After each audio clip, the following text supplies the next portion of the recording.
Isa pang tanong ngayon mga master na mainit din na pinag-uusapan ay itong tax, no, tax deduction sa Service Recognition Incentive or SRI.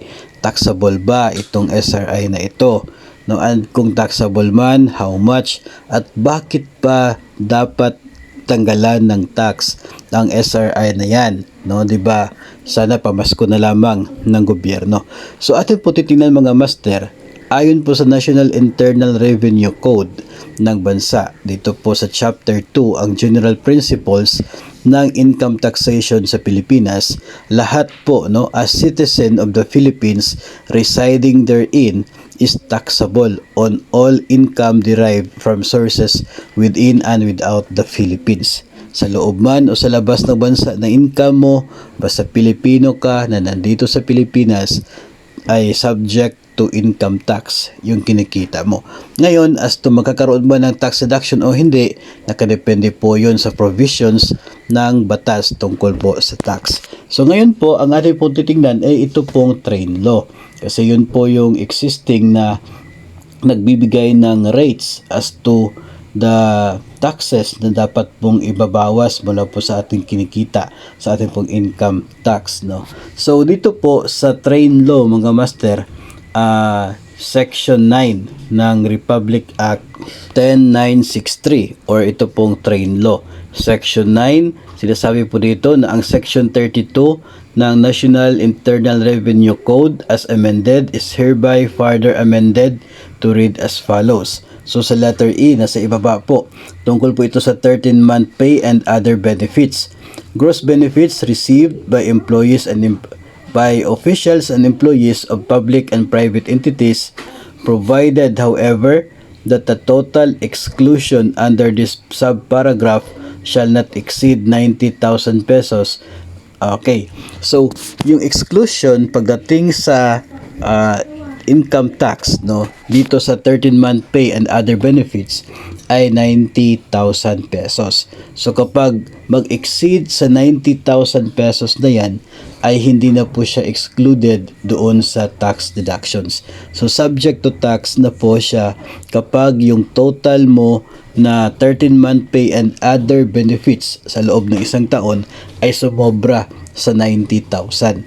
So ngayon, if you are a teacher and yung 13-month pay mo and other benefits na natanggap other than this SRI ay umabot na po sa 90,000, so yung SRI na makukuha mo, yung whole amount should be subject to tax, no? So depende po kung magkano po yung rate ng tax doon sa sahod mo as your income tax, no? So yun din po yung magiging rate ng deduction para po sa inyong SRI. Sa ngayon, as of 2023, effective January 1, 2023, pinakamababa pong rate doon sa income tax po is 15%.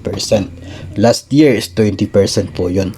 Ngayon, if you are mababang sahod lamang, no, hindi ka guro, siguro you are ito utility, no, non-teaching personnel na mababa yung sahod at hindi umabot sa 90,000 yung total na benefits mo, no, within the year. So ang mangyayari, pagdagdag ni SRI, kung hindi pa rin siya umabot na 90,000, edi yung SRI mo walang tax, na walang tax deduction. Pero kasi nga within ka pa doon sa tax-free na 90,000 sa benefits. Ngayon kung pagdagdag sa, for example, yung total benefits mo ngayon excluding SRI ay nasa 80,000, tapos may bibigyan ka ng 18,000 na SRI, so magiging 98,000 na. So yung excess of 90,000 na 8,000, yun lamang po yung maging subject for tax. So yun po yung magiging paraan, no, ng pag-determine if magkakaroon ba ng tax deduction yung SRI po natin. Pero alam po natin, no, according po doon sa ating po binasa kanina sa National Internal Revenue Code, lahat ng income sources ng Pilipino ay subject talaga doon sa rules, provisions ng tax law. So sa ngayon kasi, under tayo sa train law, yun po yung nagiging basis ng atin pong taxation. So doon po nakadepende, no, yung atin pong pag-determine. So if you are umabot na ng 90,000 total benefits during this year, so talaga po magkakaroon ng or subject sa tax deduction ito pong atin pong matatanggap na SRI. Ngayon, if kasi malaki po talagang chance no na umabot na talaga ng 90,000 considering na tumanggap din po ng PBB within this year, no? So plus nandun pa yung benefit, yung 13-month pay, mid-year bonus, year-end bonus, and other benefits, no? So talagang malaki yung chance na sumobra na kayo sa 90,000, kaya subject to income tax na talaga ang SRI. So ngayon depende po yun sa mga ano ninyo, sa inyo pong division offices, yung implementation nila ng pagkaltas, no, dito po sa tax na ito, kasi 2023 siya i-release, so dapat yung remittance po ng tax na yan should be under 2023 rin. So dapat talaga naikaltas mula po sa inyong matatanggap. So yun po yung ating sagot dito po sa mainit na tanong kung taxable ba itong ating service recognition incentive. So malapit na po yung pagsimula na pag-release nito, bukas na po, December 15 start ng release.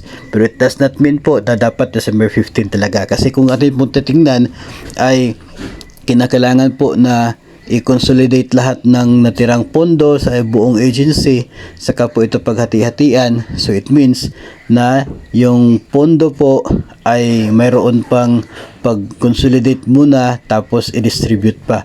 So tatanggap pa ng dagdag na allocation ito pong mga opisina ninyo, yun po yung kanilang aabangan. Tapos if ever po na true cash pa yung pag-release, the more po na mai-extend yung release date ng SRI, kasi kinakailangan pa pong i-process yung cash na siya pong ihahanda ng mga personnel na siya pong i-release sa mga eligible na empleyado, if ever man na cash po yung ibibigay para po sa SRI.